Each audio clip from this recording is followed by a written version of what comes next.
ಕೇಳುಗರೆ, ಸಂಧ್ಯಾರಾಗ ಕಾರ್ಯಕ್ರಮಕ್ಕೆ ತಮಗೆಲ್ಲ ಸ್ವಾಗತ. ಇಂದಿನ ಈ ಕಾರ್ಯಕ್ರಮದ ಅತಿಥಿ ಮೈಸೂರಿನಲ್ಲಿ ಸಮಾಜ ಕಾರ್ಯ ಮಾಡುತ್ತಿರುವಂಥ ಪಟ್ಟಮಾಡ ಶಾಂತಿ ಗಣಪತಿಯವರು. ಇವರು ಮೂಲತಃ ಕೊಡಗಿನವರು. ಮೈಸೂರಿನಲ್ಲಿ ನೆಲೆಸಿ ಅನೇಕ ಕಾರ್ಯಗಳನ್ನ ಮಾಡ್ತಾ ಇದ್ದಾರೆ. ಇನ್ನೊಂದು ವಿಶೇಷ ಅಂದರೆ ಇವರು ಮೈಸೂರು ಆಕಾಶವಾಣಿಯ ಅತ್ಯಂತ ಗಂಭೀರ ಕೇಳುಗರು. ಬನ್ನಿ ಇವರೊಂದಿಗೆ ಮಾತನಾಡ್ತಾ ಇವರ ಕಾರ್ಯಕ್ಷೇತ್ರದ ಬಗ್ಗೆ ತಿಳಿದುಕೊಳ್ಳೋಣ. ನಮಸ್ಕಾರ ಮೇಡಮ್. ನಮಸ್ಕಾರ ಸರ್. ಕಾರ್ಯಕ್ರಮಕ್ಕೆ ಸ್ವಾಗತ ತಮಗೆ. Thank you. ನಿಮ್ಮ ಮೂಲ ಕೊಡಗು, ಯಾಕೆಂದರೆ ನಿಮ್ಮ ಮನೆತನದ ಹೆಸರು ನೋಡ್ತಾ ಇದ್ದಾಗಲೇ ನೀವು ಕೊಡಗಿನವರು ಅಂತ ತುಂಬ ಚೆನ್ನಾಗಿ ಗೊತ್ತಾಗ್ಬಿಡುತ್ತೆ. ಕೊಡಗಿನ ಸಂಸ್ಕೃತಿ ಇದೆಯಲ್ಲ, ಅದು ಇಲ್ಲಿಯ ಸಂಸ್ಕೃತಿಗಿಂತ ಸ್ವಲ್ಪ ಭಿನ್ನವಾಗಿರುವಂಥದ್ದು. ಅಲ್ಲಿಂದ ಬಂದವರು ನೀವು ಇಲ್ಲೇ ನೆಲೆಸಿದಿರಿ. ಇಲ್ಲಿ ಸಂಸ್ಕೃತಿನ ಹೇಗೆ ಅಳವಡಿಸ್ಕೊಂಡ್ರಿ? ಕೊಡಗಿನಲ್ಲಿರುವಾಗ ಭಾಳ ಸಣ್ಣ ವಯಸ್ಸಿನಲ್ಲೇ ಕೊಡಗಿಂದ ಹೋಯ್ತು. ಸ್ಕೂಲಲ್ಲಿ ಓದಿಕೊಂಡಿದ್ವಲ್ಲ, ಕಾಲೇಜೆಲ್ಲ ಆಯಿತು ಮಂಗಳೂರಲ್ಲಿ. ಅದಾದಮೇಲೆ ಕೊಡಗು ಬಿಟ್ಟು ಹೋಯ್ತು. That was in 1957. ಅದಾದಮೇಲೆ ಕೊಡಗಿಗೆ ಬರೀ ನೆಂಟರಾಗ ನಾನು ರಜದಲ್ಲಿ ಬರುವಾಗ ಹೋಗ್ತಿದ್ದು, ಹಾಗೆ ಆಯಿತು. ಸೊ ಬೇರೆಯವರು ಎಲ್ಲೆಲ್ಲ ಇದ್ವು ಅಲ್ಲೆಲ್ಲ ನಾವು ಅಡ್ಜಸ್ಟ್ ಮಾಡ್ಕೊಂಡಿದ್ದು. ಲಾಸ್ಟಿಗೆ ರಿಟೈರ್ ಆದಮೇಲೆ ಮೈಸೂರಿಗೆ ಬಂದು ಸೆಟ್ಲ್ ಆದವು. ನಿಮ್ಮ ಬಾಲ್ಯದ ನೆನಪು ಬಹಳ ಚೆನ್ನಾಗಿರ್ಬೋದು, ರೋಚಕವಾಗಿರ್ಬೋದು. ನಮ್ಮ ಕೇಳುಗರ ಜೊತೆಗೆ ನಮ್ಮ ಜೊತೆಗೂ ಕೂಡ ಹಂಚಿಕೊಳ್ಳಿ ಅದನ್ನು. The earliest memory I have is of the school, first year of my school in Polybetta. That's where I was born. My parents lived in Polybetta. And a lot of Europeans were there, became famous because of that place. And ಸ್ಕೂಲಲ್ಲಿ ಒಂದು ದಿವಸ ತುಂಬ ದೊಡ್ಡ ಮಕ್ಕಳು ಬಿಳಿ ಬಟ್ಟೆ ಹಾಕಿಕೊಂಡು ಬಂದರು, ಬಿಳಿ ಟೋಪಿ ಹಾಕ್ಕೊಂಡು ಬಂದರು, ಆ್ಯಂಡ್ ಫ್ಲ್ಯಾಗ್ ತಗೊಂಡು ಬಂದರು. ಅದು ಆಗ ನಮಗೇನು ಅರ್ಥ ಆಗಲಿಲ್ಲ. Later got to know that was quit India ಮೂಮೆಂಟ್ದು program. So beginning of the freedom struggle ಆಗೇ ಆಯಿತು ನನಗೆ ಆಗ. ಲೇಟರ್ ಆಫ್ಕೋರ್ಸ್, ಆಗೇನು ತಿಳುವಳಿಕೆ ಆಗಲಿಲ್ಲ. ಅಲ್ಲಿ ಸ್ಕೂಲಲ್ಲಿ ಆದಮೇಲೆ ಈ program is to be so different. School ಆದಮೇಲೆ ಮನೆಗೆ ಈವ್ನಿಂಗ್ ಬರುವಾಗ there was a bamboo club, ಬ್ರಿಟಿಷರ್ಸ್ದು ಕ್ಲಬ್. ಅದರ ಪಕ್ಕ ಅವ್ರದ್ದು ಟೆನ್ನಿಸ್ ಕೋರ್ಟ್ ಇರ್ತಿತ್ತು. ಸೊ ನಾವು ರಸ್ತೆಯಲ್ಲಿ ಬರುವಾಗ we use to hear them playing tennis. ಬೇಗ ಹೋಗಿ ನಾವು ಆಟ ಆಡೋದು, ಅವ್ರ ಚೆಂಡು ನೋಡೋದು, ಅವ್ರು ನೋಡೋದು. ದೊರೆಸಾಣಿ ಅಂತ ಹೇಳ್ತಿದ್ರು ಅವ್ರನ್ನ. ಭಾಳ ಸಂತೋಷ ಆಗ್ತಿತ್ತು ನೋಡಲಿಕ್ಕೆ ಅವ್ರು ಸೋ ಡಿಫ್ರೆಂಟ್ ಫ್ರಮ್ ಅಸ್. ಆದರೂ ಸಹ ನಮಗೆ ಅರ್ಥ ಆಗಲಿಲ್ಲ ಯಾಕೆ ಅವರು ಇಲ್ಲಿದ್ದಾರೆ. Very small children. ಸೊ ಅವ್ರು ಏನು ಮಾಡ್ತಿದ್ರು ಅದನ್ನೆಲ್ಲ ನೋಡಿ ಎಂಜಾಯ್ ಮಾಡಿ ಮನೆಗೆ ಬರ್ತಿದ್ದು. ವೆರಾಂಡದಲ್ಲಿ ಕೂರೋದು. ನನ್ನ ಅಪ್ಪ ಅಮ್ಮ ಅಲ್ಲಿ ಕೂರ್ತಿದ್ರು. ಅಪ್ಪ ಭಾಳ ಪ್ರಶ್ನೆ ಮಾಡ್ತಿದ್ರು. ಮಧ್ಯೆ ಟೇಬಲ್ಸ್ನ ಸ್ಕಿಪ್ ಮಾಡಿ ಕೇಳ್ತಿದ್ರು. ಸೊ ಎಲ್ಲರೂ ಟೆನ್ಸ್ ಆಗಿರ್ತಿದ್ದು ಮಕ್ಕಳು ನಾವು. ಅದೆಲ್ಲ ಆದಮೇಲೆ ಅವರು ಕೊಟೇಶನ್ಸ್ ನಮಗೆ ಕಲಿಸಿದ್ರು. ಅವ್ರು ಇಂಗ್ಲೀಷಲ್ಲಿ ಭಾಳ ಇಷ್ಟ ಇತ್ತು ಅವರಿಗೆ. ನಮ್ಮ ತಾಯಿ ಮತ್ತು ಕನ್ನಡದ ಸ್ಕಾಲರ್ ಅವರು. ಸೊ ಇಂಗ್ಲೀಷಲ್ಲಿ ಶೇಕ್ಸ್ಪಿಯರ್ದು, ಲಾಂಗ್ ಫೆಲೋ, ಸುಮಾರು ಜನರದ್ದು ಕೊಟೇಶನ್ ಎಲ್ಲ ಕಳಿಸಿ ಅವ್ರದ್ದು ಅನೆಕ್ಡೋಟ್ಸು ಸುಮಾರು ಇರ್ತಿತ್ತು. ಒನ್ ವಾಸ್ ದ ಕೆಡ್ಡ ಆಪರೇಷನ್ ಅವ್ರು ನೋಡಿದ್ರು. ಅದರ ವಿಷಯ ನಮಗೆ ಕತೆ ಹೇಳ್ತಿದ್ರು. ಸೊ ನಮಗೆ ಭಾಳ ಇಂಟ್ರೆಸ್ಟ್ ಆಗ್ತಿತ್ತು ನೋಡಲಿಕ್ಕೆ ಅಂತ. ಆದರೆ ನಮಗೆ ಆಗಲಿಲ್ಲ. ಆದರೆ ನಾವು ಮನೆಯಲ್ಲಿ ಕಾಂಪೌಂಡಲ್ಲಿ ದೊಡ್ಡ ಸ್ಯಾಂಡ್ ಪಿಟ್ ಇತ್ತು. ಅದನ್ನು ನಾವು ಆಟ ಆಡಲಿಕ್ಕೆ ಅದರಲ್ಲಿ ಕೆಡ್ಡಾದ ಆಪರೇಷನ್ ಥರ ಮಾಡ್ತಿತ್ತು. ನಾವು ಎಲಿಫೆಂಟ್ ಆಗಿ ಆಗ್ತಿತ್ತು. It was great fun in that. And another incident which is to narrate was one British planter's wife had a beautiful dog.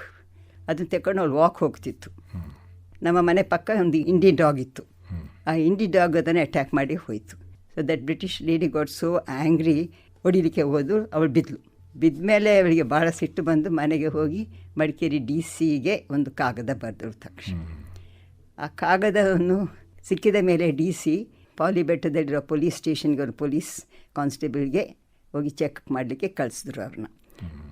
ಅಲ್ಲಿ ಬಂದು ಚೆಕ್ ಮಾಡಲಿಕ್ಕೆ ಅವ್ರ ಕುದುರೆಯಲ್ಲಿ ಬಂದರು. ಬರುವಾಗ ಆ ಲೇಡಿದ ಹಸ್ಬೆಂಡ್, ಅವನಿಗೇನು ಗೊತ್ತಿರಲಿಲ್ಲ ಕತೆ ಆಗಿದ್ದು. ಅವನಿಗೆ ಪೊಲೀಸ್ ಮ್ಯಾನ್ನ ಕಂಡು ಸೆಟ್ ಮಾಡ್ತಾನೆ, ನೀನು ಯಾರು ಇಲ್ಲಿ ಬರಲಿಕ್ಕೆ ನಮ್ಮ ಕಾಂಪೌಂಡ್ಗೆ ಹೇಳಿ. ಅವನ ಎಳೆದು ಬಿಟ್ಟು ಕೆಳಗೆ ಹಾಕ್ದ. ಸೊ ಆ ಪೊಲೀಸ್ ಮ್ಯಾನ್ ಮನೆಗೆ ವಾಪಸ್ ಹೋಗಿ ರಿಪೋರ್ಟ್ ಮಾಡ್ದ DC-ಗೆ, ಹೀಗೆ ಆಯಿತು ಅಂತ. So the DC called this of British planter and set, ನೀವು ಮಾಡಿದ ದೊಡ್ಡ ತಪ್ಪು. ಬ್ರಿಟಿಷ್ ಎಂಪ್ಲಾಯಿನ ಹಾಗೆ ಮಾಡೋದು ಸರಿಯಲ್ಲ. ಸೊ ನಿಮಗೆ ಪನಿಷ್ಮೆಂಟ್ ಇದೆ.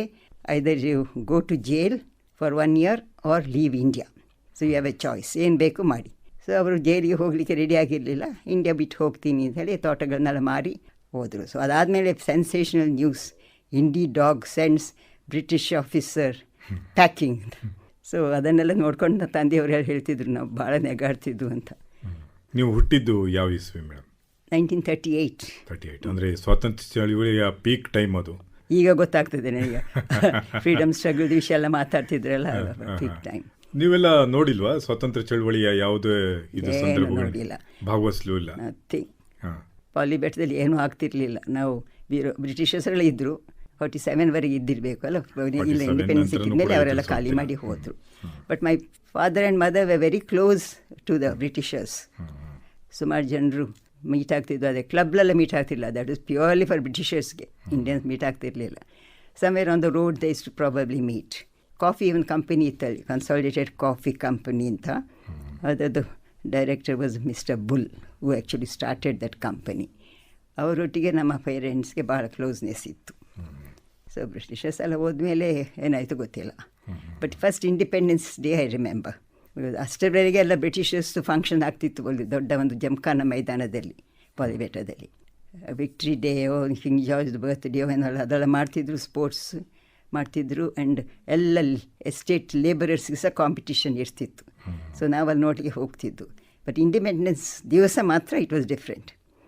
ಸೊ ಹೇಗಿತ್ತು ಆ ಅನುಭವ? ಅನುಭವ ಅದು ಚೆನ್ನಾಗಿ ಜ್ಞಾಪಕ ಇದೆ. ಮೈ ಫಾದರ್ ಎ ಪೇಟ್ರಿಯಟ್, ಅಫ್ಕೋರ್ಸ್ ಗೊತ್ತಾಗ್ತದೆ. ಮನೆ ನ್ಯಾಷನಲ್ ಫ್ಲ್ಯಾಗ್ನ ಹಾಯ್ಸ್ಟ್ ಮಾಡಿದ್ರು ಮನೆಯಲ್ಲಿ, ಕಾಂಪೌಂಡಲ್ಲಿ. ಆ್ಯಂಡ್ ನಾವೆಲ್ಲ ಒಟ್ಟಿಗೆ ನಿದ್ದು ಅಮ್ಮನೊಟ್ಟಿಗೆ ಪದ ಆಡಿದ್ರು. ಅಮ್ಮ ಪದ ಆಡ್ತಿದ್ದು ಚೆನ್ನಾಗಿ, ಒಂದೇ ಮಾತ್ರ ಪದ ಆಡಿದ್ರು. ಅದಾದಮೇಲೆ we are getting ready to welcome the elephants passing through. ಒಂದು ಎಲಿಫೆಂಟ್ ರೈಡ್ ಮಕ್ಕಳಿಗೆಲ್ಲ ಅಂತ ಅರೇಂಜ್ ಮಾಡಿದ್ರು. ಸೊ ಮನೆ ಮುಂದ್ಗಡೆ ಹೋಗುವಾಗ ನಮ್ಮ ತಾಯಿಯವರು ಅದಕ್ಕೆ ತಿಂಡಿಗಳು ತಿನ್ನಿಸ್ಕೊಟ್ರು. ನಾವು ಸಹ ಕೈ ತೆಗೆದು ಅದನ್ನು ಕೊಟ್ಟರು ತಿನ್ನಲಿಕ್ಕೆ. ಆ ಅನುಭವ ಭಾಳ ಚೆಂದ. ಬೆಣ್ಣೆ ಅಷ್ಟು ಸಾಫ್ಟ್, ಅಷ್ಟು ದೊಡ್ಡ ಆನೆದು ಬಾಯಿ. ಅದಾದಮೇಲೆ ನಮ್ಮನ್ನೆಲ್ಲ ಕೂರಿಸ್ಕೊಂಡು ಒಂದು ರೈಡ್, ಒಂದು 2 ಕಿಲೋಮೀಟರ್ ರೈಡ್ ಹೋಗಿ ನಮ್ಮನ್ನೆಲ್ಲ ಜಮಖಾನ ಗ್ರೌಂಡಲ್ಲಿ ಡ್ರಾಪ್ ಮಾಡಿದರು ಆನೆಗಳು. ಮತ್ತು ಅಲ್ಲಿವರೆಗೆ ತಂದೆ ತಾಯಿಯವರಲ್ಲಿ ಬಂದು ತಲುಪಿದರು. ಸುಮಾರು ಜನರು ಬಂದಿದ್ದರು. ಮೋಸ್ಟ್ ಆಫ್ ದ ಕೊಡವಾಸಲ್ಲಿದ್ದವರೆಲ್ಲ ಬಂದು ಸೇರಿದರು. ಮತ್ತು ಲೇಬರರ್ಸ್ ಸಹ ಬಂದಿದ್ದರು, ಬಿಕಾಸ್ ಸ್ಪೋರ್ಟ್ಸ್ ಎಲ್ಲ ಆರ್ಗನೈಸ್ ಮಾಡಿದರು. ಅದು ಜಮಖಾನ ಗ್ರೌಂಡಲ್ಲಿ ಸುದ ಪುನಃ ಫ್ಲ್ಯಾಗ್ ಹಾಯ್ಸ್ಟ್ ಮಾಡಿದರು. ನಮ್ಮ ತಾಯಿಯೊಟ್ಟಿಗೆ ಇನ್ನೂ 2 ಲೇಡೀಸ್ ಸೇರಿ ಪುನಃ ಒಂದೇ ಮಾತ್ರ ಪದ ಹಾಡಿದರು. ಅದಾದಮೇಲೆ ಸ್ವಲ್ಪ ಸ್ಪೋರ್ಟ್ಸ್ ಆ್ಯಕ್ಟಿವಿಟೀಸ್ ಎಲ್ಲ ಇತ್ತು. ಸೊ ತಿಂಡಿ ಎಲ್ಲ ಕೊಟ್ಟರು ನಮಗೆಲ್ಲ. ನಮ್ಮ ಮನೆಗೆ ಬಂದು ಎಲ್ಲರಿಗೂ ಪ್ರೈಸ್ ಸಿಕ್ತು ಸ್ಪೋರ್ಟ್ಸಲ್ಲಿ. ನಾವೆಲ್ಲ ಸ್ವಲ್ಪ ಜನರು ಇದ್ದಿದ್ದು ಪಾರ್ಟಿಸಿಪೇಟಿಂಗ್ ನಮ್ಮ ಸೈಡಲ್ಲಿ ಎಲ್ಲ. ಮತ್ತು ಲೇಬರರ್ಸು ಸ್ಪೋರ್ಟ್ಸ್ ಎಲ್ಲ ಇತ್ತು. ಸೊ ಅವರಿಗೆ ಫ್ಲ್ಯಾಗ್ ಹಾಯ್ಸ್ಟ್ ಮಾಡೋದು ಬಹಳ ಇಂಪಾರ್ಟೆಂಟ್ ಕೊಟ್ಟರು ಅವರು. ಸೊ ಅದಾದಮೇಲೆ ನಾವು ಸಹ ನಾವು 1960 ಎಲ್ಲ ಆದಮೇಲೆ ಸಹ ನಾನು ಸಹ ಮನೆಯಲ್ಲಿ ಫ್ಲ್ಯಾಗ್ ಹಾಯ್ಸ್ಟ್ ಮಾಡೋದು ಈಗ ಸಹ ಮಾಡ್ತೀನಿ. ಪಾಲಿಬೆಟ್ಟ ಅನ್ನೋದು ಆನೆಗಳ ಕಾರಿಡಾರ್. ಅದು ಹೆಚ್ಚು ಆನೆಗಳನ್ನ ನೋಡೋದಕ್ಕೆ ಸಿಗ್ತವೆ. ಕಾಡಾನೆಗಳನ್ನೇ ನೋಡೋ ಸಾಧ್ಯತೆಗಳು ಜಾಸ್ತಿ ಇರ್ತಾವಲ್ಲಿ ಅಲ್ವಾ? ಈಗ ನನಗೆ ಪರಿಚಯ ಇಲ್ಲ ಅಷ್ಟು, ಎಲ್ಲ ಮರ್ತು ಹೋಗಿದೆ ಆ ಕಾಲದ್ದು. ಆಗದ ಆನೆಗಳು ಬರ್ತಿರ್ಲಿಲ್ಲ. ಅದು ಎಲಿಫೆಂಟ್ ರೈಟ್ಗೆ ಅರೇಂಜ್ ಮಾಡಿದ ಆನೆಗಳೆಲ್ಲ, ಸಾಕಿದ ಆನೆಗಳು. ಅಲ್ಲಿ ಒಂದು ಎಲಿಫೆಂಟ್ ಕ್ಯಾಂಪ್ ಇತ್ತು ಪಾಲಿಬೆಟ್ಟಕ್ಕೆ ಬರುವ ರಸ್ತೆಯಲ್ಲಿ. ಬಟ್ ಆನೆ ನೋಡೋಕೆ ಭಾಳ ಸಂತೋಷ ಆಯ್ತು ನಮಗೆ. ಫಸ್ಟ್ ಟೈಮ್ ಕಾಣೋದು ಅಷ್ಟು ಹತ್ತಿರದಲ್ಲಿ. ಅಷ್ಟು ದೊಡ್ಡ ಪ್ರಾಣಿ, ಅಷ್ಟು ಸಣ್ಣ ಕಣ್ಣು. ಇಲ್ಲ, ಸಣ್ಣ ಕಣ್ಣು, ಸ್ವಲ್ಪ ತಮಾಷೆ ಆಗ್ತಿತ್ತು. ಈಗ ಭಾಳ ಅಭ್ಯಾಸ ಆಯಿತು. ಈಗ ಆನೆ ಅಂದರೆ ಹೇಗೆ ಅನಿಸುತ್ತೆ? ಈಗ ಭಾಳ ಇಷ್ಟ ನನಗೆ ಆನೆ. ದಸರಾಕ್ಕೆ ಬರ್ತದೆಲ್ಲ. ಸೊ ದಸರಾಕ್ಕೆ ಬಂದಿದ್ದ ಆನೆಗಳು ಮಾತ್ರ ನೋಡಿರ್ತೀರ? ಅದೇ ಇನ್ನು ದುಬಾರಿ ಅಂತ ಒಂದು ಜಾಗ ಇದೆ ಕೊಡಗಿನಲ್ಲಿ, ಅಲ್ಲಿ ನೋಡ್ಲಿಕ್ಕೆ ಹೋಗ್ತೇವೆ ಎಲಿಫೆಂಟ್ ಕ್ಯಾಂಪ್. ಅದು ಭಾಳ ಚೆಂದ ಇದೆ. ಕೊಡಗಿಂದ ಮೈಸೂರಿಗೆ ಬಂದಿದ್ದು ಯಾವಾಗ? ಕೊಡಗಿನ ಎಜುಕೇಷನ್ ಆದಮೇಲೆ ಮ್ಯಾಂಗ್ಳೂರಲ್ಲಿ ಹೋಗಿ ಡಿಗ್ರಿ ಎಲ್ಲ ಮಾಡಿದ ತಕ್ಷಣ ಮದುವೆ ಆಯಿತು. Got married to army officer captain Ganapathi ಅಂತ. ಅವರು ಇಂಡಿಯನ್ ಮಿಲಿಟರಿ ಅಕಾಡೆಮಿ ಡೆಹ್ರಾಡೂನ್ನಲ್ಲಿ ಇನ್ಸ್ಟ್ರಕ್ಟರ್ ಆಗಿದ್ದರು. ಅದರಲ್ಲಿ ಟ್ರೈನ್ ಮಾಡೋದು ಕೆಡೆಟ್ಸ್ನ. ಸೊ ಅಲ್ಲಿಗೆ ಹೋದಲ್ಲಿ ನನಗೆ ಫಸ್ಟ್ ಟೈಮ್ ಅಷ್ಟು ದೂರ ಹೋಗಿದ್ದು. ಪ್ರಿಪೇರ್ ಮಾಡಿದರು ನನ್ನ ತಂದೆಯು, ನನ್ನ ಚಿಕ್ಕಪ್ಪ ಆರ್ಮಿಯಲ್ಲಿದ್ದವರು. ಆದರೆ ನಾನು ಡಿಂಟ್ ಎಕ್ಸ್ಪೆಕ್ಟ್ ಇಟ್ ಹಾಗೆ. Cultural shock it was the life they lead and the way they spend their life. So it was quite some time it took me to accept that life. Ade fortunately my husband understood my problem, so help ಮಾಡಿದ್ರು settle ಮಾಡಲಿಕ್ಕೆ. ಕೊಡಗಿಗೂ ಮತ್ತು ಡೆಹ್ರಾಡೂನ್ ವಾತಾವರಣಕ್ಕೂ ಏನು ವ್ಯತ್ಯಾಸ ಇಲ್ಲ? ಬಹಳ ವ್ಯತ್ಯಾಸ ಇದೆ. ಹೇಗೆ? ವಾತಾವರಣದಲ್ಲಿ ದೊಡ್ಡ ದೊಡ್ಡ ಬಂಗ್ಲೋಸ್, ಬ್ರಿಟಿಷರ್ಸ್ ಕಟ್ಟಿದ ಮನೆಗಳು, ದೊಡ್ಡ ಬಂಗ್ಲೋಸ್, ಅವರು ಒಬ್ಬೊಬ್ಬರೇ ಇತ್ತಿದ್ದುದು. ನಾವು ಇಂಡಿಪೆಂಡೆನ್ಸ್ ಸಿಕ್ಕಿದ ಮೇಲೆ ಇಬ್ಬರಿಗೆ, ಫ್ರಂಟ್ ಪೋರ್ಷನ್ ಒಬ್ಬರಿಗೆ, ಬ್ಯಾಕ್ ಪೋರ್ಷನ್ ಇನ್ನೊಬ್ಬರಿಗೆ, ಹಾಗೆ ಮಾಡಿದ್ರು. ಅಂತ ಸತ ದೊಡ್ಡ ಕಾಂಪೌಂಡ್, ಏನು ಲಕ್ಸುರಿಯಲ್ಲಿ ಇಲ್ಲಿ ಇದ್ದರು ಅವರು ಅಂತ ಹೇಳ್ಬೇಕಾಗ್ತದೆ. Academy life was also good. ಕೆಡೆಟ್ಸ್ನೆಲ್ಲ ಮೀಟ್ ಆಗೋದು. Sports, my husband was a great sportsman. Cricket most important. Cricket ಆಟ ಆಡ್ತಿದ್ರು ಮಕ್ಕಳೆಲ್ಲ, ಅದನ್ನು ಸೂಪರ್ವೈಸ್ ಮಾಡೋದು. ಸೊ ಪ್ರತಿ ದಿವಸ ಕ್ರಿಕೆಟ್ ಅಂದರೆ ಇಡೀ ಸಂಡೇ ಇಡೀ ದಿವಸ ಕ್ರಿಕೆಟೇ ಆಡೋದು, ಅಲ್ಲಿ ಊಟ ಎಲ್ಲ ಅಲ್ಲೇ. ಸೊ ಇದು ನನಗೆ ಸ್ವಲ್ಪ ಕಷ್ಟ ಆಗ್ತಿತ್ತು. ಬರೀ ನಾವು ಮದುವೆ ಆಗೋ ಮೊದಲು ಬರೀ ಬ್ರ್ಯಾಡ್ಮೆಂದು ಕತೆ ಕೇಳಿದ್ದೆ, ಅಷ್ಟೇ ಕೇಳಿದ್ದಿದ್ದು.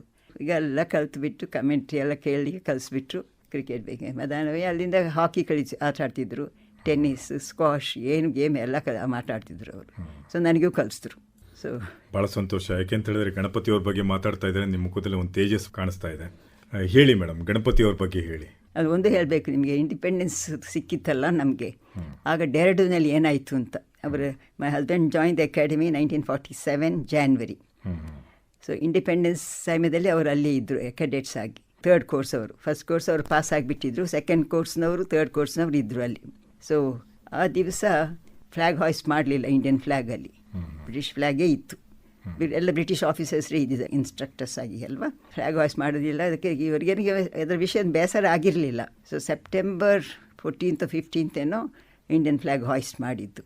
ಆ ದಿವಸ ಅನೌನ್ಸ್ ಮಾಡಿದ್ದು, ಸುಮಾರು ಗ್ರೇಡೆಡ್ಸ್ ಇದ್ದವರಿಗೆ ಚಾಯ್ಸ್, ಪಾಕಿಸ್ತಾನ್ಗೆ ಹೋಗುವವರು ಯಾರಿದ್ದೀರಾ, ಕ್ರಿಶ್ಚಿಯನ್ಸ್ ಎಲ್ಲಿಗೆ ಹೋಗ್ತೀರಾ, ಇಂಡಿಯನ್ ಅವರು ಹೊತ್ತು ಇಂಡಿಯಾದಲ್ಲೇ.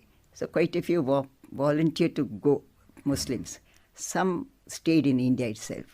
ಆ್ಯಂಡ್ ಅವರು 3rd ಕೋರ್ಸ್ನವರು ಅಲ್ಲಿಗೆ ಹೋಗಿ ಮತ್ತೆ ಓದಬೇಕಾಯ್ತು, ಕಲಿಬೇಕಾಯ್ತು ಅಲ್ವಾ. ಸೊ ಆದರೆ ಹೋದರು, ಗುಡ್ ಬೈ ವಿಶ್ ಮಾಡಿ over night they were shifted. So ಅವರಿಗೆಲ್ಲ ನೋಡ್ಕೊಳ್ಳಿಕ್ಕೆ ಒಬ್ಬರು ಆರ್ಡ್ರಲ್ಲಿ ಇರ್ತಿದ್ರು.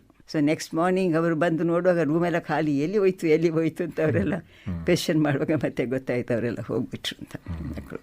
ಅದಾದಮೇಲೆ ತುಂಬ ಮ್ಯಾಸಕರ್ ಆಗ್ತಿತ್ತು. My husband remembers the horrifying days. ಅದೊಂದು 2-3 ವೀಕ್ಸ್. ಆದರೆ ಕೋರ್ಸ್ ಅಂತ ಮಾಡ್ತಾರೆ ಎಲ್ಲ, unity with them is very very strong. ಆ 3rd ಕೋರ್ಸ್ದು ಗ್ರೂಪ್ ದೆನ್ ವರ್ 180 ಕೆಡೆಟ್ಸ್. ಅಲ್ಲೂ 30 ಆಫ್ ದೆಮ್ ಮುಸ್ಲಿಮ್ಸ್ ಅವ್ರು ಹೋಗಿಬಿಟ್ಟಿದ್ರು. But 150 kept in touch. ಎಲ್ಲೆಲ್ಲ ಮೀಟ್ ಆದರೂ ಸಹ 3rd ಕೋರ್ಸಲ್ಲಿ ಅಲ್ಲಿ ಮೀಟ್ ಫಂಕ್ಷನ್ ಅದೆಲ್ಲ ಸುಳ್ಳೆ ದಾರ ಹಾಕ್ತಿತ್ತು. ಅದಾದಮೇಲೆ 50th ಇಯರ್ ಆ್ಯನಿವರ್ಸರಿ ಬರುವಾಗ 2008ಗೆ ಐ ಥಿಂಕ್ 60 years ಡೆಹ್ರಾಡೂನ್ಗೆಲ್ಲ ನಾವು ಹೋದು. ದೆನ್ 2008ಅಲ್ಲಿ 60th ಆ್ಯನಿವರ್ಸರಿ ಆಯಿತು. So that was the last. ಅದಾದಮೇಲೆ ಎಲ್ಲರಿಗೂ 85 ಎಲ್ಲ ಆಗ್ತೈತೆ, 83, 84 ಆಗಿತ್ತು. ಅಂತೂ ಇನ್ನೂ ಸುಮಾರು ಜನರು, ಒಂದು 6 ಜನರು ಇಲ್ಲ, ದೇ ಆರ್ ಸ್ಟಿಲ್ ಅಲೈವ್ 97, 98 ಆಗಿ. So they are still in touch. ಬರ್ತಾ ಇರ್ತಾರೆ ಇಲ್ಲಿಗೆ? ಇಲ್ಲ, 2008 ಆದಮೇಲೆ ಯಾರನ್ನ ಮೀಟ್ ಆಗಿಲ್ಲ. ಬರೀ ಆಫೀಸರ್ ತಲ್ವಾರ್ಸ್ ವೈಫ್ ಮಾತ್ರ ಬಂದರು ಇಂಡಿಯಾಕ್ಕೆ, ಬಂದಲ್ಲ ಕೊಡಗಿಗೆ, ಮೈಸೂರಿಗೆ ಬಂದಿದ್ದು. ಮೈ ಗ್ರ್ಯಾಂಡ್ ಡಾಟರ್ ಮದುವೆಗೆ ಬಂದಿದ್ದು ಅವಳು ಅಷ್ಟೇ. ಅದಾದಮೇಲೆ ಮೀಟ್ ಆಗೋದೇನಿಲ್ಲ.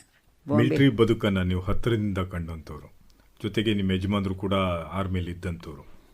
ಹಾಗಾಗಿ ಮಿಲಿಟ್ರಿ ಹೇಗೆ ಇರುತ್ತೆ ಅಂತ ನಮಗೆ ಇಲ್ಲಿದ್ಕೊಂಡು ಒಂದು ಮೆಲುಕು ಹಾಕೋದಾದರೆ? Well, my experience was really good. The association with the soldiers wives and the children, all ಎವರ್ಕಂಟಸ್, ಏನು ಮಾಡಲಿಕ್ಕೆ ಏನೆಲ್ಲ ಮಾಡಬೇಕು, ಅವರಿಗೆ ಕಷ್ಟದಲ್ಲಿ ಇದ್ದಾರೆ ಅವರು. Quite a few of them from the village ಬಂದಿದ್ದು. ಲ್ಯಾಂಗ್ವೇಜ್ ಪ್ರಾಬ್ಲಮ್ ಇತ್ತು, ನನಗೆ ಭಾಳ ಕಷ್ಟ ಇತ್ತು ಅದು ಕಾಂಟ್ಯಾಕ್ಟ್ ಮಾತಾಡೋವರಿಗೆ. ಹಿಂದಿ ಸ್ಕೂಲಲ್ಲಿ ಓದಿದ್ರು ಸಹ ಮಾತಾಡ್ಲಿಕ್ಕೆ ಬರ್ತಿರಲಿಲ್ಲ. That was the biggest joke. So ಅಂತೂ ಕಲಿತೆ, ಬ್ರೋಕನ್ ಹಿಂದಿಯಲ್ಲಾಗಿ ಅವ್ರ ಕಮ್ಯುನಿಕೇಷನ್ ಎಲ್ಲ ಆಗ್ತಾ ಇತ್ತು. So they all the officers wives ಎಲ್ಲ ರೆಡಿಯಾಗಿ ವಾಲಂಟಿಯರ್ ಮಾಡಿ ನಾವು ಸ್ಪೆಂಡ್ ಮಾಡ್ತಿದ್ದು ಟೈಮ್ ಅವರೊಟ್ಟಿಗೆ. And during when the husband gets posted to a field area, ಆಗ ನಾವೆಲ್ಲ ಅಲ್ಲೇ ಇರ್ತಿದ್ದು. ಆ್ಯಂಡ್ ವೈಫ್ಸ್, ಸೋಲ್ಜರ್ಸ್ ವೈಫ್ಸು ಅಲ್ಲೇ ಇರ್ತಿದ್ರು. ಸೊ ಆಗ ಅವರಿಗೆ ಡಬಲ್ ಪ್ರಾಬ್ಲಮ್ ಬರ್ತಿತ್ತು. ಲೋನ್ಲಿನೆಸ್ ಒಂದು, ಅವರಿಗೆ ಎಂಟರ್ಟೈನ್ಮೆಂಟ್ ಏನು ಮಾಡಬೇಕು, ಏನೆಲ್ಲ ಮಾಡಬಹುದು, ಅವರಿಗೆ ಏನೆಲ್ಲ ಹ್ಯಾಂಡ್ ವರ್ಕ್ ಕೊಡ್ಬೋದು, ಅದೆಲ್ಲ ನಾವು ಪ್ಲ್ಯಾನ್ ಮಾಡಿ ಕೊಡಬೇಕಾಗಿತ್ತು. ಮತ್ತು ಸೋಲ್ಜರ್ಸ್ ಮನೆಗೆ ಬರುವಾಗ ಮಾತ್ರ ತಿಂಗಳಿಗೆ ಒಂದ್ಸಲ ಬರ್ತಿದ್ರು. ಫೀಲ್ಡ್ ಏರಿಯಾದಲ್ಲಿದ್ದರೆ ಎಲ್ಲರಿಗೂ ಸಂತೋಷ ಇರ್ತಿತ್ತು. ಆದರೆ ವಾರ್ ಟೈಮಲ್ಲಿ ಮಾತ್ರ ರಾಮ್ಗಢ್ನಲ್ಲಿ ನಾವಿದ್ದು 65 ವಾರ್ ಓವರ್ ನೈಟ್ ಎಲ್ಲನ್ನು ಶಿಫ್ಟ್ ಮಾಡಲಿಕ್ಕಾಯಿತು. ಸೊ ನಮಗೆಲ್ಲ ಏನು ಮಾಡೋದಂತೆ ಗೊತ್ತಿರಲಿಲ್ಲ, ಫಸ್ಟ್ ಟೈಮ್ ವಾರ್ ಎಕ್ಸ್ಪೀರಿಯನ್ಸ್. ಮಕ್ಕಳೊಟ್ಟಿಗೆ ನಾವು ಮನೆಯಲ್ಲೆಲ್ಲೇ ಇದ್ದು. ಆ್ಯಂಡ್ ಆಫೀಸರ್ಸ್ ಹೋದವ್ರಿಗೆ ಕಾಂಟ್ಯಾಕ್ಟೇ ಇಲ್ಲ ನಮಗೆ. ಒಂದೊಂದು ಸಲ ಫೋನ್ ಮಾಡ್ತಿದ್ರು, ಅವರು ಮಾತಾಡ್ತಿತ್ತು, ಅದು ಗೊತ್ತಾಗ್ತಿತ್ತು ಏನಾಗ್ತಾಯಿದೆ ಅಂತ. ಅದೆಲ್ಲ ಹೋಗಿದ್ದು 24 hour ನೋಟಿಸ್ಗೆ ಹೋಗಿದ್ದು ಅಲ್ಲಿಗೆ, ವೆಸ್ಟ್ ಬೆಂಗಾಲ್ ಬಾರ್ಡರ್ಗೆ ಹೋದರು ಅವರು. ಸೊ ಸೋಲ್ಜರ್ಸ್ ಎಲ್ಲ ಯುದ್ಧ ಮಾಡಲಿಕ್ಕೆ ರೆಡಿಯಾಗಿ ಹೋದವರು ವೆಯ್ಟ್ ಮಾಡ್ಕೊಂಡಿರುವಾಗ ಅಷ್ಟು ಇಂಪೇಷಂಟ್ ಆಗಿರ್ತಿದ್ರಂತೆ. ಇಂಪೇಷನ್ಸ್ ಅಂದರೆ how to keep them entertained to get over that impatience. ಅಲ್ಲಿಂದ 24 hours 10 hours ಬಂತಂತೆ. ಆಗ ಇನ್ನೂ ಡಿಸಪಾಯಿಂಟೆಡ್ ಸೋಲ್ಜರ್ಸ್. ಯುದ್ಧ ಮಾಡಲಿಕ್ಕೆಂದು ಹೊರಟಿದವರಿಗೆ ಯುದ್ಧ ಇಲ್ಲದಾಗಿರುವಾಗ ಭಾಳ ಬೇಸರ ಆಗ್ತಿತ್ತಂತೆ ಅವರಿಗೆ. ಮೇಲೆ ಮತ್ತೆ ಸೀಸ್ ಫೈರ್ ಆಯಿತು. 2 months ಒಳಗೆ ಸೀಸ್ ಫೈರ್ ಆದಮೇಲೆ ಎಲ್ಲರೂ ವಾಪಸ್ ಬಂದರು. ಅದಾದಮೇಲೆ my husband got posted to ಪಂಜಾಬಲ್ಲಿ ಮಾತ್ರ the life was very good because he was 2 field regiment ಅಂತ where they have a special type of gun. ಮಿಲಿಟರಿಯ ಅನುಭವ ಇದೆಯಲ್ಲ ಬಹಳ ರೋಚಕವಾಗಿರುವಂಥದ್ದು, ಎಲ್ಲರಿಗೂ ಕೂಡ ನವಿರೇಳಿಸುವಂಥದ್ದು, ಭಾಳ ಅದ್ಭುತವಾದ. ಕೊಡಗು ಅಂತ ಹೇಳಿದ್ರೆ ಸಾಮಾನ್ಯವಾಗಿ ಮಿಲಿಟರಿಯ ಜೊತೆಗೆ ಬಹಳ ತಾದಾತ್ಮ್ಯತೆ, ಹತ್ತಿರದ ಅನುಭವಗಳು ಜಾಸ್ತಿ ಇರ್ತವೆ. ಅತಿ ಹೆಚ್ಚು ಜನನೂ ಕೂಡ ಮಿಲಿಟರಿಲಿ ಕೊಡಗಿನ ಜನನೂ ಕೂಡ ಹೆಚ್ಚಿದ್ದಾರೆ. ಬಹುಶಃ ಭಾರತದಲ್ಲಿ ಪಂಜಾಬ್ ಬಿಟ್ಟರೆ ನೆಕ್ಸ್ಟ್ ಕೊಡಗಿನವರೇ ಜಾಸ್ತಿ ಇದ್ದಾರೆ ಅಂತ ಅನಿಸುತ್ತೆ. ಗಣಪತಿಯವರು ನಿಮ್ಮ ಜೊತೆಗೆ ಹೇಗಿದ್ರು? Well, I was lucky to have a husband very, very understanding and adjusted with my taste and accepted me with my drawbacks because I was not so bold ಆಗ. ಸೊ ಹೆದರಿಕೆ ಭಾಳ ಇತ್ತು ನನಗೆ. ಸೊ ಅದನ್ನೆಲ್ಲ ಹೋಗಾಡಿಸಿದ್ರು. And it is good. I never had any problem with him. I did have problem but not so much at all. Adjust ಹೋ ಜಾತ ಅಂತ. ಹಾಬೀಸ್ ಭಾಳ ಇತ್ತು ಅವರಿಗೆ. ಸೊ ನನಗೂ ಸ್ವಲ್ಪ ಇತ್ತು. But both of us adjusted with our hobbies and learnt more and more, and life became very interesting, especially after retirement. ಸರ್ವಿಸಲ್ಲಿರುವಾಗ ಅಷ್ಟು ಟೈಮ್ ಸಿಗ್ತಿರಲಿಲ್ಲ, except astronomy and plants observe ಮಾಡೋದು, ಫ್ಲವರ್ಸ್, ಟ್ರೀಸ್ ಅದೆಲ್ಲ. ಆಫ್ಟರ್ ರಿಟೈರ್ಮೆಂಟ್ ನಮ್ಮ hobbies ಎಲ್ಲ ಹೆಚ್ಚು ಕಾಲ ಕಳೆದಿಕ್ಕೆ ಆಯಿತು. ಎರಡು ಪಂಜಾಬಲ್ಲಿ ವಾಸ್ ಗುಡ್ ಲೈಫ್. ತುಂಬ ಭಾವುಕರಾಗ್ತಾ ಇದ್ರಿ. ಇರಲಿ ಮೇಡಮ್, ನಿಮ್ಮನ್ನು ಅಲ್ಲಿಂದ ಹೊರಗೆ ತರೋಣ. ಈಗ ಮೈಸೂರಲ್ಲಿದ್ದೀರಿ. ಈಗ ಮೈಸೂರಿನಲ್ಲಿ ಸಮಾಜ ಕಾರ್ಯಕರ್ತೆ ಅಂತ ಗುರುತಿಸ್ಕೊಂಡಿದ್ರಿ. ಏನು ಮಾಡ್ತಾ ಇದ್ರಿ ಮೈಸೂರಲ್ಲಿ? ಫಸ್ಟ್ 82 ಬಂದು ಇನ್ ಗೋಕುಲಂ. ಅಲ್ಲಿ ಡಾಕ್ಟರ್ ಪ್ರಸಾದ್ ಅವರ ಒಂದು ಆಫನೇಜ್ ಇತ್ತು. So it was very close to my house. ಅವ್ರು ನಂಗೆ ಗೊತ್ತಿತ್ತು ಮೊದಲೇ ನನಗೆ ಥ್ರೂ ಮೈ ಸಿಸ್ಟರ್. ಸೊ ಅವರು ಆಫನೇಜಿಗೆ ಹೋಗಲಿಕ್ಕೆ ಶುರು ಮಾಡಿದೆ. ಮೊದಲು ತೆರೆಸನ ಮೀಟ್ ಆಗಿದ್ದೆ ಕಲ್ಕಟ್ಟದಲ್ಲಿ. So serving the underprivileged and poor people ಅದೆಲ್ಲ ಭಾಳ ಇಂಟ್ರೆಸ್ಟ್ ಇತ್ತು ನನಗೆ. ಸೊ ಅವರಲ್ಲಿ ಆಶ್ರಮದಲ್ಲಿ ಮಕ್ಕಳು ಆಫರ್ನೇಜ್ ಬಂದದೆಲ್ಲ ಹಾಸ್ಪಿಟಲಲ್ಲಿ ಕೊಟ್ಬಿಡ್ತಿದ್ರು ಮಕ್ಕಳನ್ನೆಲ್ಲ, ಅನ್ವಾಂಟೆಡ್ ಚೈಲ್ಡ್ ಅಂತ. ಅವ್ರನ್ನೆಲ್ಲ ತಗೊಂಡು ಬಂದು ಇವ್ರು ನೋಡ್ತಿದ್ರು. ಸೊ ಆಗ ಸ್ವಲ್ಪ ನನಗೆ ಸುಳ್ದನಿಗೆ ಸ್ವಲ್ಪ ಹೆದರಿಕೆ ಆಗ್ತಿತ್ತು, ಯಾಕಪ್ಪ ಇಷ್ಟು ಸಣ್ಣ ಮಗುನ ಹೇಗೆ ನೋಡೋದು ಅಂತಲ್ಲಿ. ಅದೇ ಅಭ್ಯಾಸ ಆಯಿತು ಅಲ್ಲಿ. ಅದಾದಮೇಲೆ 2000ವರೆಗೆ ಅಲ್ಲೇ ಇದ್ದು ನಾವು. ಅದಾದಮೇಲೆ ಡಾಕ್ಟರ್ ಪ್ರಸಾದ್ ತೀರಿ ಹೋದ್ರು ಸತ. ಅವರ ಆಶೆ ಪ್ರಕಾರ ಆಫರ್ನೇಜ್ ಬಿಕೇಮ್ ಅನ್ ಆಶ್ರಮ, ಬಾಪೂಜಿಸ್ ಆಶ್ರಮ ಆಗಿದೆ. ಮತ್ತು ಅವ್ರದ್ದು ಒಂದು ಎಲ್ಡರ್ ಸಿಟಿಸನ್ಸ್ ಹೋಮ್ ಸಹ ಇದೆ. ಸೊ ಇದೆರಡಕ್ಕೂ ನಾನು ಹೋಗ್ತಾ ಇದ್ದೆ. ಅದು ಗೋಕುಲಂ ಬಿಟ್ಟ ಮೇಲೆ ತಿಂಗಳಿಗೆ ಒಂದು ಸಲವೇ ಹೋಗೋದು ಅಲ್ಲಿಗೆ, ಹೋಗಿ ನೋಡಿಕೊಂಡು ಬರೋದು. ಈಗ ಸಣ್ಣ ಮಕ್ಕಳನ್ನ ತಗೊಳ್ತಾ ಇಲ್ಲ ಅವರು. ಸೊ ಅಷ್ಟು ತುಂಬ ಅವಶ್ಯ ಆಗೋದಿಲ್ಲ. ಬರೀ ಫೈನಾನ್ಷಿಯಲ್ ಹೆಲ್ಪ್ ಏನಾದ್ರು ಬೇಕಾದರೆ ಕೊಡೋದು ಅಷ್ಟೇ. ನಾನು ಅಲ್ಲಿಂದ ಬಂದಮೇಲೆ ನಾವು ವಿಜಯನಗರಕ್ಕೆ ಬಂದಲ್ಲಿಂದ ಬೇರೆ ಥರ ಕೆಲಸ ಶುರುವಾಯಿತು. Got in touch. ಇದು ಕೊಡಗಿನ ಪುವರ್ ಪೀಪಲ್ಗೆ ಒಂದು ಸಹಾಯ ಸ್ಟಾರ್ಟ್ ಮಾಡಿದರು. ಮೈ husband was the president of that. Kodagu Deenabandhu charitable trust ಅಂತ. ಸೊ ಕೊಡಗಿನ ಗರೀಬ ಮಕ್ಕಳು, ಗರೀಬ ಪೇರೆಂಟ್ಸ್ಗೆಲ್ಲ ಮೆಡಿಕಲ್ ಫೆಸಿಲಿಟಿ ಮತ್ತು ಎಜುಕೇಷನ್ಗೆ ಸ್ವಲ್ಪ ಸಹಾಯ ಮಾಡ್ತಿದ್ದು. We started the fund contributing from our side. Then family ಎಲ್ಲರೂ ಕೊಟ್ಟರು ದುಡ್ಡು. ಅದರ ಇಂಟ್ರೆಸ್ಟಲ್ಲಿ ನಾವು ಹೆಲ್ಪ್ ಮಾಡೋದು. ಈಗ ಫಂಡ್ ಭಾಳ ಆಗಿದೆ. So we help students about 200 to 300 ಸ್ಟೂಡೆಂಟ್ಸ್ಗೆ ಸ್ಕಾಲರ್ಶಿಪ್ ಕೊಡ್ತೇವೆ. ಡಿಗ್ರಿ ಪ್ರೊಫೆಷನಲ್ ಕೋರ್ಸ್ಗೆ ಜಾಸ್ತಿ ಕೊಡ್ತೇವೆ. ಇಟ್ಸ್ ಜಸ್ಟ್ ಸ್ಕಾಲರ್ಶಿಪ್ ಆಗಿ ಒಂದು 10,000 15,000 not more than that we can give. ಆ ಮಕ್ಕಳೆಲ್ಲ ಓದಿ ಕೆಲಸಗಳು ಸೇರಿದ ಮೇಲೆ ಬರ್ತಾರೆ ಹೇಳಲಿಕ್ಕೆ ನಾವು ಏನು ಮಾಡ್ತಿದ್ದೇವೆ, ಏನಾಗ್ತಾಯಿದೆ ಅಂತ. ಆ್ಯಂಡ್ ಅವರು ಸಹ ಕಂಟ್ರಿಬ್ಯೂಟ್ ಮಾಡ್ತಾರೆ. So that is a good thing. ಅವರು ಭಾಳ ಒಳ್ಳೆಯದದು. ಯಾಕೆಂತ ಹೇಳಿದ್ರೆ ಅದು ದೀಪದಿಂದ ದೀಪ ಹಚ್ಚೋದು ಅಂತ ಹೇಳ್ತಾರೆ. ಬಹುಶಃ ಒಬ್ಬರು ಶುರು ಮಾಡಿದ್ರೆ ಅದು ಇನ್ನೊಂದಿಷ್ಟು ಕೈಗಳು ಸೇರಿದರೆ ಅದು ದೊಡ್ಡ ಮಟ್ಟದ ಸಹಾಯ ಆಗ್ತಾ ಹೋಗುತ್ತೆ. ಭಾಳ ಸಂತೋಷ ಮೇಡಮ್, ಭಾಳ ಖುಷಿಯಾಯಿತು ಕೂಡ. ಮತ್ತೇನೇನು ಮಾಡ್ತಾ ಇದ್ದೀರಿ? ಅದಾದಮೇಲೆ 2000 ಪೊಲೀಸ್ ಹೆಲ್ಪ್ಲೈನ್ ಒಂದು ಸ್ಟಾರ್ಟ್ ಮಾಡಿದ್ರು. So since we were free, retire ಆದ್ದಲ್ಲ ಮನೇಲಿರೋದು. So we both of us volunteer to become the members of that. ಅದು ಇನಿಷಿಯಲಿ ಬಹಳ ಕಷ್ಟ ಆಯಿತು. ಯಾಕೆಂದರೆ ಒಂದು ಆಫೀಸ್ ಬಿಲ್ಡಿಂಗ್ ಕೊಟ್ಟಿದ್ದರು ನಮಗೆ ಪೊಲೀಸ್ ಹೆಲ್ಪ್ಲೈನ್ಗೆ. ಇವರು ಚಂದ್ರಶೇಖರ್ ಅವರು ವಾಸ್ ದ ಪೊಲೀಸ್ ಕಮಿಷನರ್ ಆಗ 2000 ಒಂದು ಏನೋ ಸ್ಯೂಸೈಡ್ ಕೇಸ್ ಆಗಿದ್ದು. ಆಗ ಹೇಳಿದರು ಅವರಿಗೆ ಯಾರದೊಂದು ಕೌನ್ಸಿಲಿಂಗ್ ಕೊಟ್ಟಿದ್ರೆ ಶಿ ವುಡ್ಂಟ್ ಹ್ಯಾವ್ ಕಮಿಟೆಡ್ ಸ್ಯೂಸೈಡ್ ಅಂತ. ಆ ಪ್ರಕಾರ ಸ್ಟಾರ್ಟ್ ಆಯಿತು ಇದು. ಜನರಿಗೆಲ್ಲ ಪರಿಚಯ ಆಯಿತು. ಪೇಪರಲ್ಲೆಲ್ಲ ಬರ್ತಿತ್ತು ಮೊದಲು. ಶುರುವಲ್ಲಿ ಕೌನ್ಸಿಲಿಂಗ್ಗೆ ಬರ್ತಿದ್ರು ಅವರು, ಪ್ರಾಬ್ಲಮ್ ತಗೊಂಡು, ಮೇನ್ಲಿ ಡೊಮೆಸ್ಟಿಕ್ ಪ್ರಾಬ್ಲಮ್. ಅದಕ್ಕೆ ನಾವು ಕೌನ್ಸಿಲಿಂಗ್ಗೆ ನಮಗೆ ಡಾಕ್ಟರ್ ಮೋತಿ ಅಂತ ಇದ್ದಾರೆ, is the vice president. Police commissioner is the president. And ನಮ್ಮಲ್ಲಿ ವಾಲಂಟಿಯರ್ಸ್ರಲ್ಲಿ ಸೆಕ್ರೆಟ್ರಿ.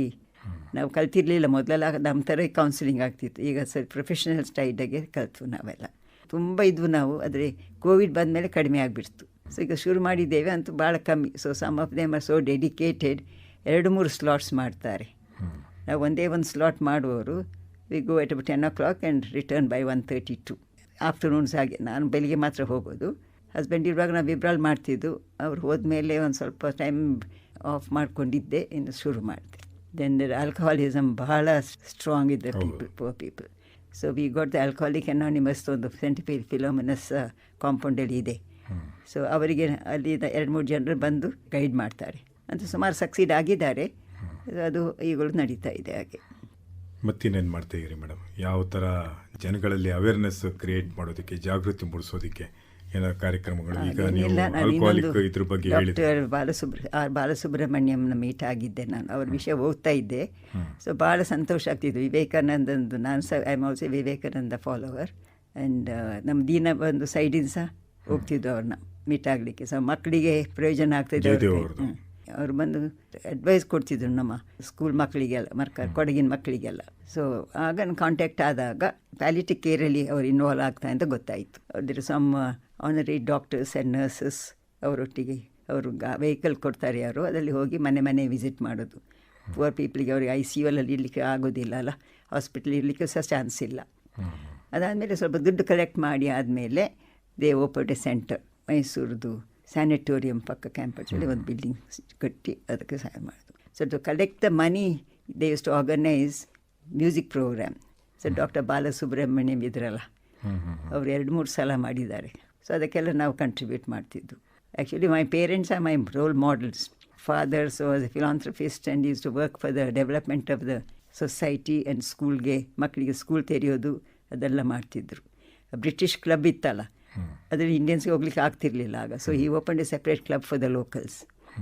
ಅದು ಭಾಳ ಚೆನ್ನಾಗಿ ಥ್ರೈವ್ ಆಗ್ತಾ ಇದೆ. ಬಟ್ ಈಗ ಬ್ಯಾಂಬೂ ಕ್ಲಬ್ಗೆ ಹೋಗಬಹುದು ಬ್ರಿಟಿಷರ್ಸ್ ಕ್ಲಬ್ ಮೆಂಬರ್ಸ್ ಆಗಿ, ಬಟ್ ವೆರಿ ಎಕ್ಸ್ಪೆನ್ಸಿವ್, ಎಲ್ಲರೂ ಆಗ್ಲಿಕ್ಕೆ ಆಗೋದಿಲ್ಲ. ಇನ್ನೊಂದು ಸಂತೋಷದ ಸಂಗತಿ ಅಂತ ಹೇಳಿದ್ರೆ, ನಾನು ಮೊದಲೇ ಹೇಳಿದಾಗೆ ಅತ್ಯಂತ ಗಂಭೀರವಾದಂಥ ಕೇಳುಗರು ನೀವು ರೇಡಿಯೋದು, ನಮ್ಮ ಆಕಾಶವಾಣಿ ಮೈಸೂರಿನ, ಮತ್ತು ಪ್ರೀತಿ ಇಟ್ಕೊಂಡು ಕೇಳುವಂಥ ಕೇಳುಗರು. ಹೇಳಿ, ಏನು ಕಾರ್ಯಕ್ರಮಗಳು ಹೇಗೆ ನಿಮ್ಗೆ ಅನಿಸುತ್ತೆ? I don't miss the morning programme. Suprabhata ಭಾಳ ಇಷ್ಟ. So the music programme, then Vande Mataram ಅಲ್ವಾ. ಅದಾದಮೇಲೆ ಡೇದು ಪ್ರೋಗ್ರಾಮ್ ಎಲ್ಲ ಹೇಳ್ತಾರೆ. I don't miss that programme at all, but listening to that in the bed itself I do that. ಅದೆಲ್ಲ ಆದಮೇಲೆ ನಾನು ಹೇಳೋದು 6:30ಗೆ ಹೇಳೋದು. ಆ್ಯಂಡ್ 6:35 30 to 35 5 minutes ಇರೋ ಪ್ರೋಗ್ರಾಮ್ಸ್ ಅಂತ ಭಾಳ ಇಷ್ಟ ಆಗ್ತದೆ. ಕೊಡಗಿನ ಡಾಕ್ಟರ್ ಸಿ ನರಸಿಂಹನ್ ಒಂದು ಪ್ರೋಗ್ರಾಮ್ ಇದೆ. ಸೊ ನಾನು ಅವರೊಟ್ಟಿಗೆ ಭಾಳ ಸಂತೋಷದಲ್ಲಿ ಮಿಂಗಲ್ ಆಗ್ತೀನಿ. Is an astronomer also. I mean mature astronomer. So contact ಇದೆ. ಆ್ಯಂಡ್ ಬರ್ಡ್ ಲವರ್ ಆಲ್ಸೋ ನಾನು. ನಮ್ಮ ಮನೆಯಲ್ಲಿ ಈವ್ನಿಂಗ್ಸ್ ಸನ್ಸೆಟ್ ಆಗೋಕ್ಕಿಂತ 10 minutes ಮೊದಲೂ ಟೇಲರ್ ಬರ್ಡ್ಸ್ ಬರ್ತವೆ ಮನೆ ರೂಸ್ಟ್ಗೆ. ಸೊ ಆ ಮ್ಯೂಸಿಕ್ ಕೇಳಿ ಚಿಲಿಪಿಲಿ ಕೇಳೋಕೆ ಭಾಳ ಸಂತೋಷ ಆಗ್ತದೆ. ಸೊ ಅದನ್ನು ಹೋಗಿ ನೋಡೋದು, ಅವರು ಕೂರೋದು, ಮತ್ತು ಸೈಲೆಂಟ್ ಆಗಿಬಿಡ್ತಾರೆ. ಕಣ್ಣು ಮುಚ್ಕೊಂಡು ರೆಕ್ಕೆ ಪಕ್ಕದಲ್ಲಿ, ರೆಕ್ಕೆ ಒಳಗೆ ಅವ್ರು ತಲೆ ಹಾಕಿಬಿಟ್ಟು ನಿದ್ರೆ ಮಾಡ್ತಾರೆ. ಏನೂ ಡಿಸ್ಟರ್ಬ್ ಆಗೋದಿಲ್ಲ. ಬೆಳಿಗ್ಗೆ ಸನ್ರೈಸ್ಗಿಂತ 5 minutes ಮೊದಲು ಪುನಃ ಚಿಲಿಪಿಲಿ ಹೇಳಿ. So that timing varies according to the season. ಅದಲ್ಲಿ ಅವ್ರದ್ದು ಇಂಟ್ರೆಸ್ಟ್. ಮತ್ತು ಐ ಲವ್ ಆ್ಯನಿಮಲ್ಸ್ ಅಲ್ಲ. ಸೊ ಈವ್ನಿಂಗ್ಸ್ ಈ ಪಕ್ಷಿದ ಡ್ರಾಮಾ ಆದಮೇಲೆ ನಾನು ಇನ್ನೊಂದು ಸೈಡ್ಗೆ ಬರ್ತೀನಿ, ಮನೆ ಈಸ್ಟ್ ಸೈಡ್ಗೆ. ಅಲ್ಲಿ ರೋಡ್ನಲ್ಲಿ ಒಬ್ಬ shepherd brings all is sheep home. There are some cattle also. They come past my house and I kept some water in a tank. So ಅದನ್ನು ಕುಡಿದು ಮತ್ತು ಓಡ್ತಾರೆ. ಆ ಓಡೋದು ನೋಡುವಾಗ ಮಾತ್ರ ಅಷ್ಟು ಚೆಂದ. 30-35 ಕುರಿಗಳಿವೆ. ನಮ್ಮ ಮನೆಗೆ ಬರುವಾಗ ಅಷ್ಟು ಜೋರಾಗಿ ಓಡೋದಿಲ್ಲ. ಅದಾದಮೇಲೆ ಟರ್ನ್ ಮಾಡಿ ಸ್ಲೋಪಿಗೆ ಹೋಗ್ತಾರೆ. ಅಷ್ಟು ಚೆಂದ ನೋಡಲಿಕ್ಕೆ. ಅದು ನಂದು ಈವ್ನಿಂಗ್ ಎಂಟರ್ಟೈನ್ಮೆಂಟ್. ಅದಾದಮೇಲೆ ರೇಡಿಯೋ ಆನ್ ಆಗ್ತಿದೆ. ಅಷ್ಟರೊಳಗೆ ಫ್ರಮ್ 3 to 4:35 ರೇಡಿಯೋ ಆಗೋದಿಲ್ಲ. ನಾನು ಸ್ವಲ್ಪ ರೆಸ್ಟ್ ಮಾಡೋದು ಮತ್ತು ಮನೇಲಿ ಸ್ವಲ್ಪ ಕೆಲಸ ಅಟೆಂಡ್ ಮಾಡೋದೆಲ್ಲ ಆಗ್ತದೆ. ಆಫ್ಟರ್ 5:30 ಪುನಃ ರೇಡಿಯೋ ಆನ್ ಆಗಿರ್ತದೆ. ಮತ್ತು ಇನ್ನು 9 o'clock ನ್ಯೂಸ್ ಕೇಳಿಸೋ ಭಾಳ ಇಷ್ಟ ಆಯಿತು. As I enjoy the radio news. So more details ಕೊಡ್ತಾರೆ, ಅಷ್ಟು ಚೆಂದಾಗಿ ನ್ಯೂಸ್ ಕೊಡ್ತಾರಲ್ಲ. So I listen to the Kannada news. First English news. I listen to Sanskrit news also. I like that language. So Sanskrit news ಕೇಳ್ತೀನಿ.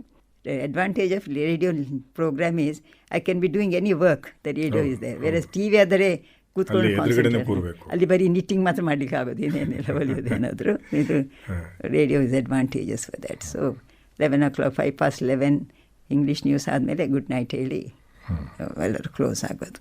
ಭಾಳ ಸಂತೋಷ ಕೂಡ, ಏಕೆಂದರೆ ನೀವು ಬರ್ಡ್ ಲವರ್ ಅಂತಲೂ ಹೇಳಿದ್ರಿ, ಪ್ರಾಣಿ ಪ್ರಿಯರು ಅಂತಲೂ ಹೇಳಿದ್ರಿ, ಜೊತೆಗೆ ಅನೇಕ ಆಕಾಶವಾಣಿಯ ಕಾರ್ಯಕ್ರಮಗಳನ್ನ ಕೇಳ್ತಾ ಇರ್ತೀರಿ. ನಮಗೆ ಬಂದಂಥ ಮಾಹಿತಿ ಪ್ರಕಾರ ನೀವು ಏನಾದರೂ ಆಕಾಶವಾಣಿಯಲ್ಲಿ ತಪ್ಪಾಗಿದ್ದ ತಕ್ಷಣ ನೀವು ಕರೆ ಮಾಡಿ ಇಂಥದ್ದಾಗಿದೆ ಅಂತ ಹೇಳ್ತೀರಿ ಅಂತಲೂ ಕೂಡ ಹೇಳ್ತಾ ಇದ್ರು. ಒಂದು ದಿವಸ ಅದೇ ನನಗೆ ಗೊತ್ತಿರಲಿಲ್ಲ, ಹಾಲಿಡೇ ರೇಡಿಯೋ ಚೇಂಜ್ ಮಾಡಿದ್ದಾರೆ ಇಂಗ್ಲೀಷ್ ಅಂತ, ಕನ್ನಡಕ್ಕೆ ಮಾಡಿಬಿಟ್ಟಿದ್ದಾರೆ ಆಕಾಶವಾಣಿ ಅಂತ ಅಲ್ಲ. ಇಂಗ್ಲೀಷ್ ನ್ಯೂಸಲ್ಲಿ ಮಾತ್ರ ಅದು, ನಾವು ಕನ್ನಡದಲ್ಲಿ ಮಿಸ್ ಆಗ್ತಾ ಇರಲಿಲ್ಲ. ಅದು ಆಕಾಶವಾಣಿ ಅಂತಾನೆ ಬರೋದು ಈಗ ಸಿನ್ಸ್ ಅಬೌಟ್ ಫ್ಯೂ ಮಂತ್ಸ್. ಅದು ನಾ ಏನು ತಪ್ಪಾಯಿತು ಅಂತ ನನಗೆ ಅದು ಸರ್ ಅಭ್ಯಾಸ ಆಗಿಲ್ಲ ಇನ್ನು. ಇಂಗ್ಲೀಷ್ ನ್ಯೂಸಲ್ಲಿ ಆಕಾಶವಾಣಿ ಸೂಟ್ ಆಗೋದಿಲ್ಲ ಅದಕ್ಕೆ. ಆಯಿತು ಮೇಡಮ್, ಭಾಳ ವಿಭಿನ್ನವಾದಂಥ ಆಸಕ್ತಿಗಳು ನಿಮಗೆ ಇದ್ದಾವೆ. ಯಾಕೆಂದರೆ ಸಾಮಾನ್ಯವಾಗಿ ಇಷ್ಟು ವಯೋಮಾನದಲ್ಲೂ ಕೂಡ ಇಷ್ಟು ಉತ್ಸಾಹದಿಂದ ಇಂಥ ಆಸಕ್ತಿಗಳನ್ನ ಇಟ್ಕೊಳ್ಳೋದಿದೆಯಲ್ಲ, ಅದು ಬಹಳ ಆಶ್ಚರ್ಯಕರ ಮತ್ತು ಕುತೂಹಲಕಾರಿ ಕೂಡ.